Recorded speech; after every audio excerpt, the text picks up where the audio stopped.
Welcome और अस्सलाम वालेकुम। मेरा नाम नबील और उम्मीद है आप लोग खैरियत से हो। तो आज के दिन मेरे पास लैपटॉप की एक्सेस नहीं है, तो मैं मोबाइल के थ्रू ही गुजारा करूँगा। मेन पर्पस कंटेंट शेयर करना है, इंफॉर्मेशन, नॉलेज लो और इन्जॉय करो। अच्छा, तो ये टॉपिक है हमारे पास ऑनलाइन अर्निंग का जो बिज़नेस मॉडल है जो मैं फ़ॉलो कर रहा हूँ पर्सनली। वो क्या है, मुझे क्या लगता है, मैं इसको किस पर्सपेक्टिव से व्यू करता हूँ, रोड मैप होना क्या चाहिए, मैंने अपना बनाया कैसे। iOS डोमेन को लीव करने के बाद प्रोग्रामर तभी भी हूँ, लेकिन ऑनलाइन काम करना है तो थोड़ा सा ना प्रोग्रामर और बैक एंड मैंटेलिटी से बाहर निकल कर, जैसे हम जॉब करते हैं बैक एंड पे बैठे रहते हैं, ऑनर का वेट करते हैं, हमें को टास्क प्रोवाइड होगा, असाइन करेंगे, हम काम करेंगे टीम के साथ। फ्रंट लाइन पे आकर डील करना पड़ता है, क्लाइंट के साथ डीलिंग करनी है। जब आप बैक एंड से फ्रंट लाइन पे आते हो ना, तो फ्रंट लाइन की दुनिया थोड़ी सी अलग होती है।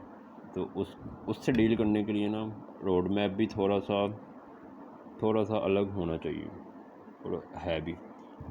अब यहाँ पे जब मैंने व्यू किया ना, जब मैंने मेरी दुनिया चेंज हुई थी, जब मैंने बैक एंड से फ्रंट लाइन पे मूव करने की कोशिश की। अभी कम्प्लीटली डाइव नहीं किया मैंने। तो मुझे लगा कि कुछ चीज़ें ऐसी हैं जो कि एक बिगनर को, जब मैं खाली हाथ स्टार्टअप कर रहा हूँ, तो खाली हाथ स्टार्टअप करने के लिए मेरे पास ऐसे कुछ ना कुछ तो होना चाहिए जर्नी को स्टार्ट करने के लिए। वो जो एसिड है ना हमारे पास, वो है कोई भी निच पकड़ लो जिस चीज़ में महारत है, क्योंकि थ्रू आउट प्रोसेस में हमने उसी एक मेन चीज़ को रगड़ा लगाना है, उसी एक मेन जो स्किल है उसको रगड़ा लगाना है। वो कैसे? यहाँ पे देखो, मैं क्या करता हूँ, मैं ट्रेडिंग बोर्ड डेवलप करता हूँ, प्रोग्रामिंग से रिलेटेड काम है। अगर कोई आईफोन ऐप्स डेवलप करता है, या फिर एंड्रॉयड डेवलपर है, कोई वेब डेवलपर है, या फिर कोई ई कॉमर्स डोमेन में है, या फिर कोई पर्सन ब्लॉगिंग करता है, तो वो उसकी एक ख़ास डोमेन है। कोई डिजिटल मार्केटिंग करता है, ठीक, कुछ भी हो सकता है। जो बंदा कोई काम करता है वो उसकी एक मेन निच है। अपनी निच में परफेक्ट हो जाओ, पहले अपने स्किल को इम्प्रूव करो, ग्रूमिंग करो। वो चूज़ करने के बाद जो पहला स्टेप है ना, जो खाली हाथ बंदे स्टार्ट कर रहे हैं, वो हमेशा पहले स्टेप से करेंगे, क्योंकि मैंने इसको ना, इस बिज़नेस मॉडल को 3 पार्ट में डिवाइड किया है। इसको मैंने नेम दिया CIA business model.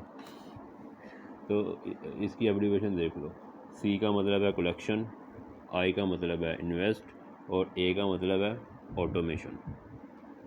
Collect, invest और ऑटोमेशन।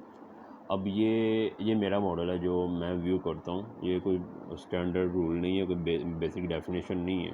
ये इधर एक चार्ट बिल्ड हुआ, वो मैंने यहाँ पे ड्रॉ कर दिया, वो उसको बता रहा हूँ, मैं शेयर कर रहा हूँ दूसरों के साथ। अब ये अगले 10 साल तक मैंने ये काम करना है, मैंने इस मैप में रहना है अगले 10 साल तक। अब इसमें जो 20% जो एफ़र्ट है मुझे पूरी लाइफ टाइम की, वो रिक्वायर्ड होगी कलेक्शन वाले पार्ट में, क्योंकि इन्वेस्टमेंट नहीं है हम लोग। मैं खाली जेब आया हूँ यहाँ पे, यहाँ से लेकर जाऊँगा मैं, तो खाली हाथ आया हूँ, जेब में वैसे नहीं है।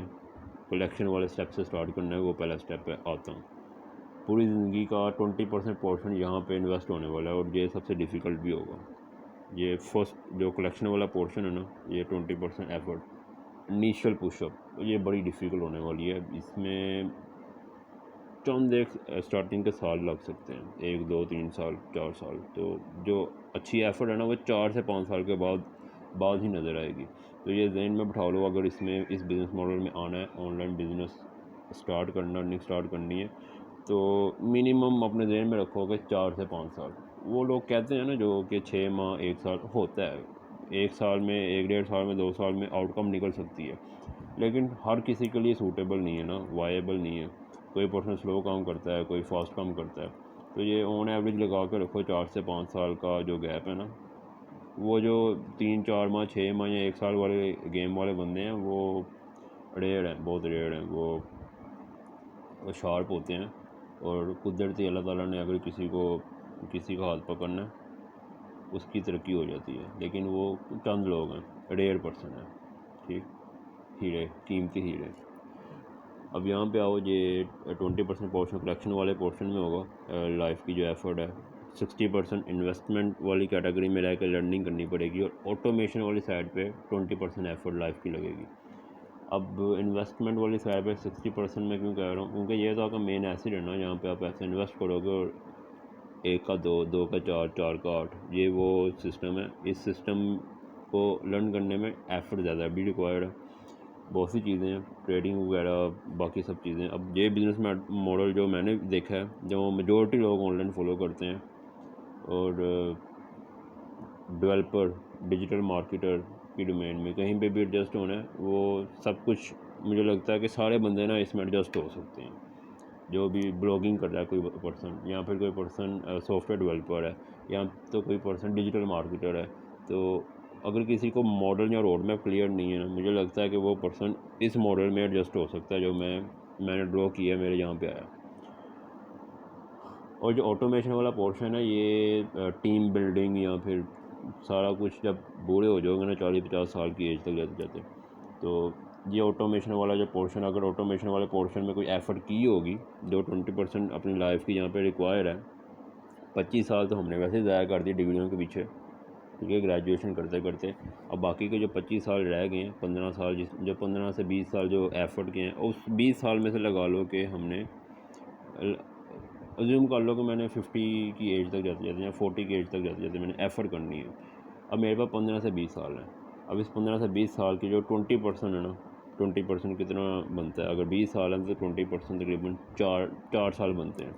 तो 4 साल की जो एफ़र्ट है ना, वो ऑटोमेशन के सिस्टम को परफेक्ट करने में लगेगी। 60% कितना बनता है, 12 साल। अब 12 साल मुझे इस सिस्टम में लग सकते हैं, ऑटोमेशन और एसिड बिल्डिंग के प्रोसेस में। तो जो पहले के 4-5 साल हैं, वो मुझे कलेक्शन वाले प्रोसेस में लग सकते हैं। अब यहाँ पे आओ, कलेक्शन वाला प्रोसेस क्या है क्या चीज़ है। एक डोमेन चूज़ कर लो, मैंने चूज़ की, मैंने ट्रेडिंग डोमेन चूज़ किया। पहले मैं iOS डेवलपर था, उससे पहले मैं वेब डेवलपर था। यूनिवर्सिटी में मैंने mobile apps C sharp language की बेसिस पर विजुअल स्टूडियो से मोबाइल ऐप्स बहुत डेवलप की हैं, 1-2 प्रोजेक्ट भी किए हैं, लेकिन उसको मैंने फील्ड नहीं हुआ, मुझे यहाँ पे अटैच नहीं हुई वो फील्ड। तो मोबाइल डेस्कटॉप एप्लीकेशन डेवलपमेंट को मैंने क्विट किया। आती है लेकिन नहीं, काफ़ी देर हो गई है उसको, अब ट्राई नहीं किया। यूनिवर्सिटी में उसके ऊपर एक्सपेरिमेंट करते थे दोस्तों के साथ बैठ के। उसके बाद उससे भी पहले मैंने वेब डेवलपमेंट को स्टार्ट किया था, फील नहीं हुई यहाँ पे, वो अटैचमेंट फील नहीं हुई मुझे, वो छोड़ दी मैंने। उसके बाद मैंने एंड्रॉयड को स्टार्ट किया, लर्न किया, कुछ वीक चला, उसको भी मैं एज अ यूनिक और वेल्थी निच कंसिडर नहीं कर रहा, क्योंकि मेरे पॉइंट ऑफ व्यू से जो एंड्रॉयड है या गूगल है या फिर iOS डेवलपमेंट है या फिर आर्टिफिशियल इंटेलिजेंस है, वो अब iOS की बात करें तो मैं iOS डोमेन में था। मैंने official journey as a iOS developer start की। कुछ महीने मैंने कुछ प्रोजेक्ट किए सॉफ्टवेयर हाउस में बैठ के, लेकिन मुझे उस डोमेन से कोई दिल्ली लगाओ स्टार्टिंग में था। मैंने मैकबुक परचेज़ की, वो उसके ऊपर बड़ी एफर्ट की, स्विफ्ट लैंग्वेज को लर्न किया, मैंने UI किट को लर्न किया, मैंने प्रोग्रामिंग के थ्रू, स्टोरी बोर्ड से नहीं, प्रोग्रामिंग के थ्रू मैंने बेस से वो ऐप को डेवलप करना शुरू किया, APIs लगाना सीखी, सारा कुछ किया, प्रोजेक्ट डेवलप किया, लेकिन उससे ना वो अटैचमेंट फील नहीं हुई मुझे मोबाइल एप्लीकेशन डेवलपमेंट से।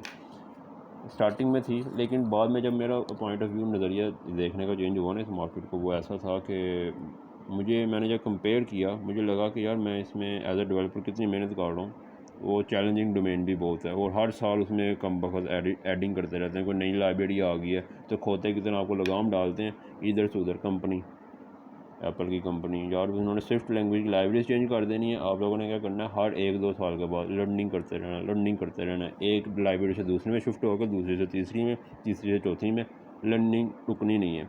लेकिन वो चैलेंजिंग भी है। अब वो जितनी एफ़र्ट मांगती है ना, आज से 8-10 साल के बाद मैं वो एफ़र्ट उस डोमेन को नहीं दे सकता। और अगर मैंने एफ़र्ट ना दी और मैंने कोई एसिड बिल्ड ही नहीं किया अपने, और मैं सिर्फ प्रोग्रामिंग सॉफ्टवेयर हाउस में करता रहा, मुझे क्लाइंट बनाने भी नहीं आए, कुछ भी नहीं आया, तो मैं तो 8 साल बाद खुद को क्या देखूँगा, मैं तो कहीं पहुँचा ही नहीं। मैंने आज तक दुनिया में जो टॉप 5% लोग हैं, वो मैंने किसी एक छोटे मोटे कुन्ने मुन्ने डेवलपर को नहीं देखा वहाँ पे, चिंटू मिंटू डेवलपर को वहाँ पर नहीं मैंने देखा। वो जो डेवलपर वहाँ पे पहुँचते हैं, चिंटू मिंटू नहीं होते हैं, वो बिजनेस मेंटालिटी वाले होते हैं। अब जो आईफोन की जो एप्पल कंपनी है ना, टोटल उसकी जो नेट वर्थ है उसको लगा लो। अब ट्रेडिंग डोमेन में आओ, यहाँ पे स्टॉक मार्केट है, फॉरेक्स है, इंडस्ट्रीज़ है, कमोडिटीज़ हैं और क्रिप्टो है। अब एप्पल की पूरी ज़िंदगी की जो नेट वर्थ है ना एप्पल कंपनी की, आप लगा लो फॉरेक्स के एक दिन का जो मार्केट कैपिटल है ना उसका 20% के बराबर है। एप्पल की पूरी ज़िंदगी की जो नेट वर्थ है फॉरेक्स ट्रेडिंग की एक दिन की जो मार्केट कैपिटल है उसकी एक दिन की कैपिटल को भी नहीं पूरा कवर करती, उसमें से भी 20% के बराबर है। तो वो तो 4 से 5 ट्रिलियन डॉलर की मार्केट कैप है फॉरेक्स की। स्टॉक की बात करें तो वो भी अच्छी खासी मार्केट कैप है, और ट्रिलियंस में नहीं है लेकिन बिलियंस में तो है, अच्छी खासी है। क्रिप्टो की मार्केट कैप देखो यार, इन फ्यूचर इतनी ब्लॉकचेन टेक्नोलॉजी की इतनी अपॉर्चुनिटीज़ आने वाली हैं। तो यहाँ पे iOS डेवलपर क्या कर रहा है, एप्पल कम्युनिटी की जितनी भी नेटवर्थ हैं उस नेटवर्थ में से, उस समुंदर में से वो अपने हिस्से का ना थोड़ी बहुत अमाउंट वो ले सकता है, जेब भर के, हाथ भर के, वो उतना उतार रहा है। अब वो समुंदर छोटा है।